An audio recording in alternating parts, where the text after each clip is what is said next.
O corpo seria um transmissor, tanto do sagrado, quanto também da realidade daquele sujeito. Então, é algo que, quando a gente vai olhar para as mulheres, a gente percebe que existem diferenças. No Santo Daime, a espiritualidade não está apenas na mente ou no coração. Ela se manifesta no corpo.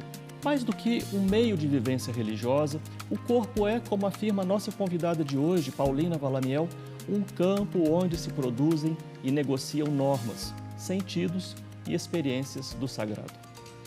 No programa de hoje vamos conversar sobre um tema que atravessa fronteiras, o protagonismo das mulheres no Santo Daime. Como elas atuam na expansão internacional da religião? Quais são os desafios que enfrentam nas negociações de normas religiosas, especialmente aquelas ligadas ao corpo, à sexualidade, ao gênero? Mulheres no Santo Daime, bem-vinda, Paulina. Uma alegria receber você de volta aqui no Religare. Ei, Flávio, uma alegria estar aqui também. Muito bom. Olha, como é que é isso, estudar as religiões a partir dos corpos? Olha, é algo que eu venho percebendo cada vez mais como um elemento necessário para as pesquisas em religião. Porque, geralmente, se tem uma tendência a olhar para as lideranças, a olhar para as relações de poder, o que também é uma dimensão, inclusive, que eu explorei na minha tese, mas o corpo é onde está a experiência vivida, a experiência do sagrado. Então, para compreender a ação das mulheres, no caso da pesquisa que eu realizei, esse elemento se tornou crucial, até porque também, falando de religiões, espiritualidades que utilizam de enteógenos, psicodélicos, substâncias no geral, são espiritualidades orientadas pelo corpo. Imagina, você consome ali um psicoativo que vai interagir com esse organismo e vai produzir efeitos de alteração da consciência e que também vai impactar no agir dessas pessoas, na percepção do sagrado. Então, olhar para isso foi algo fundamental para entender como que as mulheres agem na religião. E, a partir disso, eu percebi um conceito muito importante dentro do Santo Daime, que é o de aparelho, o corpo como aparelho. É algo que está muito diluído na cultura daimista, vem de um kardecismo. Vou querer saber bem detalhadamente sobre isso. Há 20 anos, o Religare busca compreender a diversidade religiosa e cultural. Quer rever ou assistir episódios anteriores? Acesse o nosso canal no YouTube, Religare Conhecimento e Religião. Siga as nossas redes sociais, @TV Horizonte Oficial. E conheça o Vox, o novo aplicativo da Rede Catedral. Por ele você acompanha tudo sobre a TV Horizonte e a Rádio América. Bem, você estava falando já na experiência do Daime, como é que é isso, a noção de aparelho, como é que é estudar essa experiência, né, no Santo Daime a partir dos corpos? Então, como eu estava mencionando, é olhar de fato para a interação desses corpos, tanto com o sagrado, quanto com aquela substância, no caso do Daime, o DMT e outras tantas que estão presentes nessa cocção que recebeu o nome muito mais conhecido e popular de ayahuasca e que no Santo Daime recebe o nome de Daime. Então, existe essa noção do corpo como aparelho que vem talvez de um kardecismo, também uma influência de um kardecismo, mas também da importância do rádio como aparelho ali para os seringueiros. Então, o corpo seria um transmissor, tanto do sagrado, quanto também da realidade daquele sujeito. Então, é algo que, quando a gente vai olhar para as mulheres, a gente percebe que existem diferenças. Ainda que é muito importante ponderar que nós sabemos que as discussões de gênero avançaram a tal ponto que desvinculam o sexo biológico da identidade de gênero, quando a gente olha para o Santo Daime, essas coisas ainda estão muito arraigadas, muito juntas. Então, as mulheres que eu entrevistei se identificam como mulheres, têm um corpo biológico de mulheres e o aparelho delas, nesse caso, tem especificidades, principalmente se tratando da interação com a ayahuasca. Então, foi muito legal observar isso, porque a gente percebe que a experiência masculina, por exemplo, no contexto dessa religião, é muito diferente da experiência feminina. E passa, por exemplo, tanto por questões de socialização, de como que essas pessoas são ensinadas, é uma religião bastante patriarcal, mas é esse corpo que menstrua, esse corpo que pare, esse corpo que entra em processos hormonais muito específicos. Então, como que esse corpo ele é tratado e vai interagindo e age dentro da religião a partir das suas condições. Então, foi algo que eu busquei olhar e que trouxe muitas questões aí para investigar mais. Bom, ajuda a gente a entender bem isso, pensando em como que a própria bebida é preparada, né? Como a ayahuasca é preparada. Ali já não tem um lugar próprio das mulheres, dos homens, essa distinção já não aparece ali? Sim, existem vários daimes, linhas. É Sim. muito bom pensar que o daime não é homogêneo. Sim. E a linha que eu pesquisei foi ligada à Igreja do Culto Eclético da Fluente Luz Universal, que é a ICEFLO, que protagoniza hoje a expansão. E, de fato, o ritual do feitio, que é de fazer a bebida, é um ritual que tem divisões muito marcadas de gênero. E, nesse caso, falando em corpos, existe um tabu relacionado à menstruação de que quando as mulheres estão menstruadas, elas não devem tocar as folhas, elas, em algumas igrejas, não devem nem entrar na casa de feitio, que é onde se faz a bebida, onde estão lá as panelas e tudo mais. Então, é muito curioso observar que não existe uma explicação oficial. Então, eu quis pesquisar justamente isso. O que era para essas mulheres em tantos lugares diferentes essa regra? E como é que elas veem? Então, como as mulheres são tão plurais e até os seus corpos também são plurais, e tendo feito essa pesquisa, entrevistando mais de 30 mulheres em diferentes lugares, então falei com mulheres do Japão, da Austrália, de Israel, dos Estados Unidos, de diversos países da Europa, da América Latina. Então, haviam percepções diferentes, por exemplo, de que era algo positivo no sentido de que elas poderiam, então, descansar, porque é o momento que elas estão mais sensíveis e preferem ficar mais recolhidas. Outras já questionavam, tudo bem, então seria um espaço para nós descansarmos, mas por que então essas mulheres são alocadas para cuidar das crianças, para ir para a cozinha? Então havia também crítica e havia uma menina que ela disse que ela um dia transgrediu essa regra. Ela estava menstruada e ela foi limpar as folhas, mas que no momento em que ela estava fazendo isso, ela se sentiu muito mal, sentiu que estava profanando ali o sagrado e escolheu, então, não fazer. Então, isso também é outro elemento de como a religião ali é incorporada, mas, no meu ver, não num sentido Foucaultiano, de um corpo docilizado, mas de um corpo que incorpora a religião e que faz as suas escolhas, que elabora a respeito também das regras existentes. Então, foi algo também importante de observar dentro do Santo Daime, a partir das mulheres, esse aspecto. Quando a gente identifica nos rituais, né, o lugar das mulheres, o lugar dos homens, né, no bailado, como que é esse movimento, onde é que a gente entende aí também essa organização que você disse é muito marcado pelas questões de gênero? É bastante marcado. Então, se você observa o salão onde acontecem os rituais, existe de um lado os homens, do outro lado as mulheres, e uma crença, né, uma elaboração de que essas energias precisam estar divididas no sentido de organização do espaço para que aquilo, de uma forma mágica, produza a energia da criação.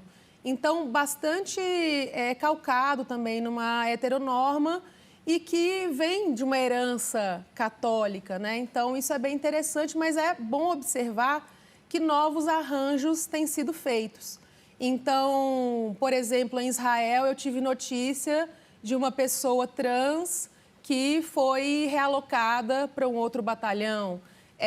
Batalhão é o nome que se dá para as fileiras, né? E aí isso remete também a essa herança militar do mestre Irineu, que foi o fundador do Santo Daime, né? Então, houve esse caso. E tem alguma coisa assim, você falou aqui, como reproduz a energia da criação. Bom, como é que é esse desenho, né? Proximidade, distância?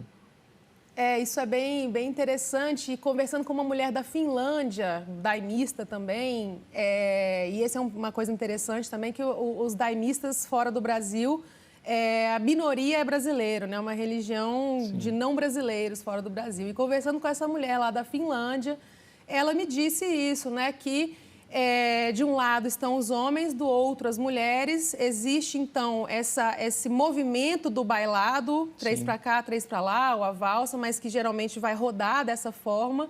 E com isso se produziria, então, a síntese dessas duas energias. Sim. E sendo ali, né, então, a energia para ela da criação. Porque eu não sei se eu me expressei bem, que assim, não é um na frente, outro atrás, mas um lado e outro. Faz diferença, não? De qual? Não, se, por exemplo, homens à frente, mulheres atrás, mas homens a um lado, mulheres ao outro, essa organização, ela aponta para algum tipo de diferença, compreensão da religião? Não necessariamente. A posição, assim, existe uma posição, os homens estão à direita da porta de entrada, as mulheres à esquerda, mas esse desenho necessariamente não demonstra hierarquias. Muito embora, se você mergulhar ali dentro, existem, por exemplo, quem está na frente, quem está atrás de cada batalhão. Então, são pessoas que têm mais destaque ou que têm mais condição de segurar aquele ritual inteiro. Para quem não sabe, os rituais do Santo Daime, as cerimônias são muito longas, são cerimônias cantadas, então quem tem essa habilidade de estar ali... Podem durar até toda uma noite? Toda uma noite, Tem cerimônias que podem durar, sim, até mais de 15 horas, dependendo, né? Sim. Então, existe essa diferença ali na organização das fileiras e também de como que cada pessoa é colocada numa fileira. Então, isso pensando na Acéfalo, né? Existe uma questão de tamanho, uma ordem de tamanho. Entendi. Então... essa é a estética, né? Bem, vamos fazer um rápido intervalo. Daqui a pouco a gente volta com a Paulina. A gente está conversando sobre as mulheres no Santo Daime. Fique aí, tem muito mais pela frente.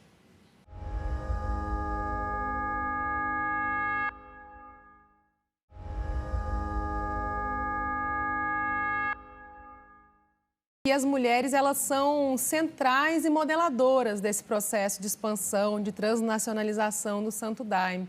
A estrutura do Santo Daime é marcada por uma tradição patriarcal. No entanto, com a expansão da religião para outros países, surgem novas dinâmicas de gênero. Neste bloco do Religário, nós seguimos conversando com Paulina Valamiel sobre o tema As Mulheres no Santo Daime, uma conversa que está sendo bastante interessante. Você está falando da sua pesquisa, uma pesquisa que você terminou agora nesse ano de 25, né? Que você concluiu na UFMG. Eu estou lembrando de quando você veio aqui da outra vez no Religário. Você estava terminando uma pesquisa sobre a transnacionalização do Daime. Você falou ainda há pouco de mulheres em diferentes países. Qual tem sido o papel das mulheres na transnacionalização do Santo Daime? Olha, Flávio, uma coisa que foi assim, crucial nessa pesquisa foi compreender, identificar que as mulheres, elas são centrais e modeladoras desse processo de expansão, de transnacionalização do Santo Daime. Como eu mencionei, foram mais de 30 mulheres entrevistadas em diferentes países e observar esse protagonismo delas foi algo muito revelador do que diz da expansão do Santo Daime, uma vez que, a partir do momento que essa religião vai para outros países, além dela não ser uma religião de imigrantes, como se a gente for observar universal hoje, do Reino de Deus em vários países, né? Não é o caso do Santo Daime, e como que as posições de poder foram invertendo. Então, nós temos agora mulheres que são lideranças, que são dirigentes, que é o nome que se dá para quem fica ali à frente das cerimônias, conduzindo. Então, esse foi o caso da Geraldine, que foi uma holandesa, que eu falo muito sobre ela na minha tese, e que me parece, a hipótese que eu tenho é que ela inspirou muitas mulheres, foi criando redes. E, claro, existe um contexto social também, pensando pela Linda Woodhead, o Paul Hillas, que foram referências que eu mobilizei, de que existe um movimento em curso de feminização das religiões e de uma busca por religiões e espiritualidades também, não só mais fluidas, mas que deem uma ideia mais incorporada do sagrado, um sagrado que tenha a ver com cuidado, um sagrado que tenha a ver com comunidade. Então, essas coisas, dado o papel das mulheres na sociedade mais ampla, parecem se afinizar de uma forma que foi muito propício para que as mulheres se tornassem lideranças fora do Brasil no Santo Daime. Então, como você está dizendo agora, né, para além do Daime, né, que temas, né, além do lugar das mulheres, né, na religião, como é que esses temas também do lugar das mulheres na sociedade, no ambiente público, na política, como é que esse tema está passando pelo Santo Daime? Olha, é bem complexo também, porque acho que todas as mulheres que eu entrevistei, elas disseram que não eram feministas, mas que elas adotavam valores do feminismo para a sua própria vida. E, de fato, são mulheres escolarizadas, são mulheres politizadas, são mulheres que trabalham, que têm uma carreira, muitas delas. Outras que tinham, mas se abdicaram para estar no Santo Daime, que aí já é uma outra questão também. Mas é bem interessante observar isso e como também essas discussões aparecem. Por exemplo, o aborto. Conversando com elas sobre o aborto, elas faziam uma diferença parecida com o que a Joana Bahia pesquisou na Umbanda, de que elas separam o direito ao aborto da questão do sagrado, ou seja, somos pró-vida, achamos melhor que não se aborte. No entanto, se a mulher precisa, se a mulher decide, sou a favor de que ela tenha essa possibilidade, de que, de fato, é uma questão de saúde pública. Então, elas faziam de uma maneira muito semelhante em diferentes países essa mesma elaboração. Você falou da Joana Bahia, meu sonho tê-la aqui no Religário um dia. Ela é Espero que um maravilhosa. dia isso possa acontecer. Mas ainda falando sobre, você falou, é uma tradição machista, patriarcal, né? Eu até trouxe isso na abertura do bloco. Quais são os tensionamentos? Né? Ou está fluindo tudo suave, bem? Não tem nada suave e bem. É claro que por uma questão de coesão, se a gente olha para a instituição, existe uma política de abafamento dos conflitos, o que também implica muitas revitimizações das pessoas, das vítimas que muitas vezes se queixam de terem sofrido violências e tudo mais. Então, assim... existe esse movimento, existe uma resposta da ICEFLO também, tanto aos movimentos feministas, ao que foi o Me Too enquanto movimento, e quantas pessoas do Santo Daime foram, inclusive, denunciadas, né? Então, é algo que a instituição foi pressionada, falando de ICEFLO, e existe o GT Mulheres hoje, que é um GT que é coordenado e formado por mulheres em que elas recebem essas denúncias, elas produzem materiais, mas também é claro que existem conflitos dentro do próprio GT e existem outros movimentos na periferia também de daimistas que não são institucionalizados, né, daimistas desigrejados, que têm encontrado mais respostas por tentar já uma via diretamente com a sociedade, uma via com as questões legais, né, com advogados, com outras instituições. Então, isso ainda é algo bastante tenso, mas que eu gostaria muito de sublinhar que nesse movimento de feminização das religiões, existe também um fenômeno de feminização da ayahuasca e que é muito perigoso no sentido de que, se por um lado existe algum empoderamento das mulheres, pelo outro existe essa fantasia mercadológica de uma ayahuasca que é sempre curandeira, que é sempre benevolente, que as pessoas que tomaram ayahuasca estão todas iluminadas. E isso muitas vezes desprotege muitas mulheres que vão se colocar em situações de muito risco por confiarem que aquele xamã, ou no contexto do Santo Daime, aquele padrinho, é alguém de confiança, alguém que está ali para curar. é alguém que, poxa, né, toma o santo daime, então é uma pessoa iluminada, bem intencionada. Confiável. Confiável, exatamente. E aí isso acaba expondo, muitas vezes, as mulheres a diversas violências, não só no contexto do santo daime, mas em vários outros contextos também da ayahuasca. Sim. Qual que é o lugar do papel das mulheres na transmissão?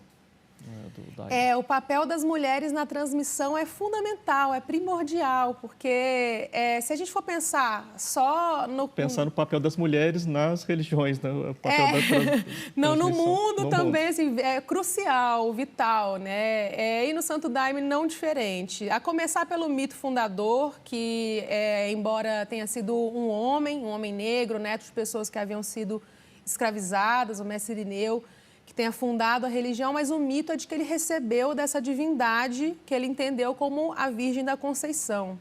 Então, existe um imaginário, né, sobre as mulheres já, de que as mulheres deveriam protagonizar a religião, pois veio de uma mulher. Inclusive, nas entrevistas que eu fiz, elas retomam muito isso para poder reivindicar o poder delas. Então, existe essa questão mitológica e também a questão do canto. Na linha do Santo Daime da Icéfalo, as mulheres são as puxadoras, ou seja, elas que dão aquele start, dão o tom para se iniciar o canto, e é uma religião cantada, e muitas delas nem usam os inários, que são os caderninhos em que estão as letras, elas têm memorizado já. Então, isso é algo fundamental da transmissão da religião. Muitas comitivas, né, vão para fora e ali as mulheres elas ensinam a cantar.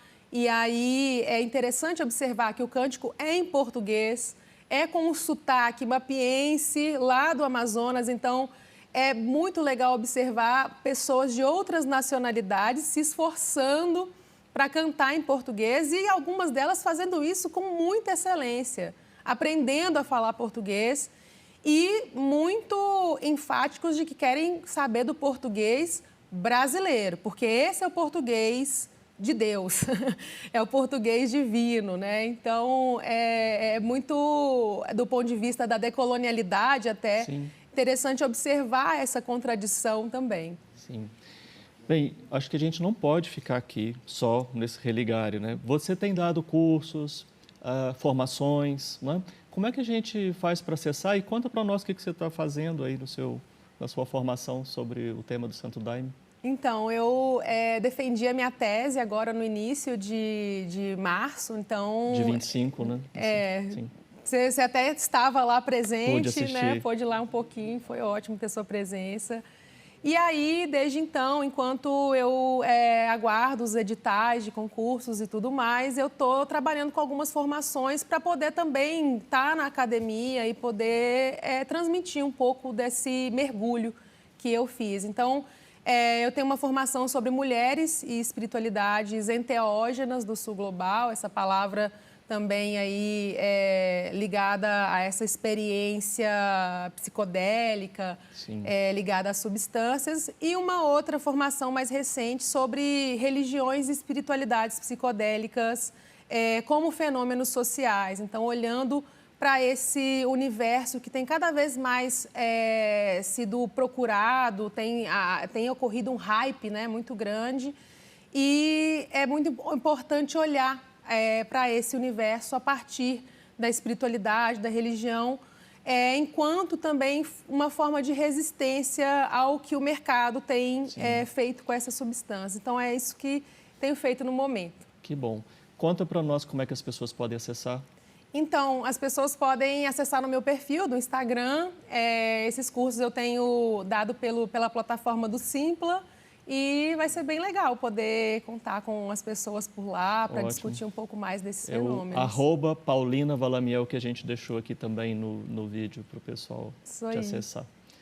Muito obrigado, Paulina. Muito bom conversar com você. Sucesso na pesquisa e a gente tem muito o que conversar ainda pela frente. Temos sim. Muito obrigada. Um prazer estar aqui. Obrigado. O Religário de hoje fica por aqui. Um projeto de divulgação científica do Programa de Pós-Graduação em Ciências da Religião da PUC Minas. em parceria com a TV Horizonte. Para conhecer mais sobre os nossos cursos de especialização, de mestrado, de doutorado em Ciências da Religião, acesse pucminas.br/ppgcr. A gente se encontra novamente na próxima semana com mais entrevistas, boas conversas. Um abraço muito cordial e até o próximo Religare Conhecimento e Religião.